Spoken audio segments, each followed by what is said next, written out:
হয় নাই আইলাম আজকে দেরি করে বাইরে দিয়া 11:30 বাজে প্রায় হইছে। কি কি রান্না করছো?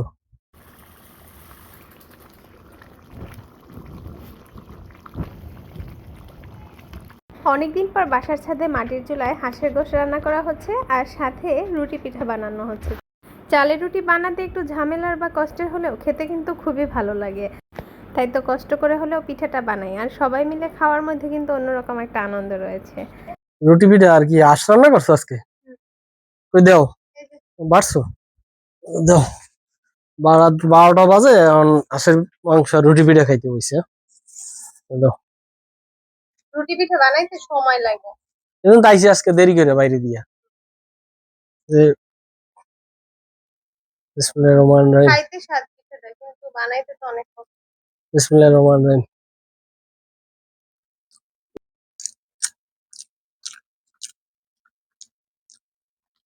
সেই হয়েছে, ঝোলটা কেমন হয়েছে? মজা হয়েছে, মজা অনেক মজা হয়েছে। আর এই লাকড়ির চুলায় রান্না কর লাকড়ির চুলায় রান্না করছো না, এগুলো বেশি ভালো লাগে। আজকে রুটি ভালো হয়েছে। মানে মনে করছে কেটা ইয়া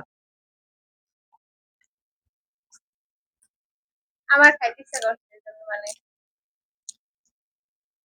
খাওন ছাড়া তো আর কিছু বোঝো না, খালি 2 দিন পর পর খালি খাও না খাও না। মানুষ বাঁচে কয়দিন, খাওয়া দাওয়া ঘোরাফেরা এইসবই তো লাইফে সবকিছু। ঝোলটা কিন্তু অনেক মজা রয়েছে। বেশি তুমি যদি গ্যাসে রান্না করো নাই, লাকড়িতে রান্না করছো বেশি ভালো হয়েছে। মাঝে মধ্যে চুলায় রান্না করবা। রান্নার খাবার কিন্তু সবসময় অনেক মজার হয়। খাওয়া কিন্তু প্রায় শেষ, এখন শুধু ঝোল আর আলু। 10টা মনে খাই লইছি অলরেডি। খাও, যে যা খাইতে পারো। খাইয়ে দেবো রাত্রে ঘুমাবো মানে দেখালে নাক ডাকিয়া। রুটি পিঠা বা হিসেব করে খাওয়া যায়। তোমার কি পিঠা সবচেয়ে বেশি পছন্দের? রুটি পিঠাই বেশি ভালো লাগে। রুটি পিঠা আসবো না চিমলা। এটা কিন্তু শীতকালীন খাবার, তবে এখন শীত আর গরম নাই, মানুষ সবসময় এগুলো খায়, ভালোই লাগে। এরা দু বোন তো খুব মজা করে হাড্ডি চাবাচ্ছে, তাই ডানে বামে তাকানোর কোনো সময় নেই। আমি আবার একটু ভিডিও করে নিয়েছিলাম, আর এই যে দেখুন বলেছিলাম নিচ থেকে যাই প্লেট নিয়ে আসো, প্লেট আনেনি, গামলাতেই বসে পড়েছে, আসলে যা ছিল তাতেই খেয়ে নিচ্ছে।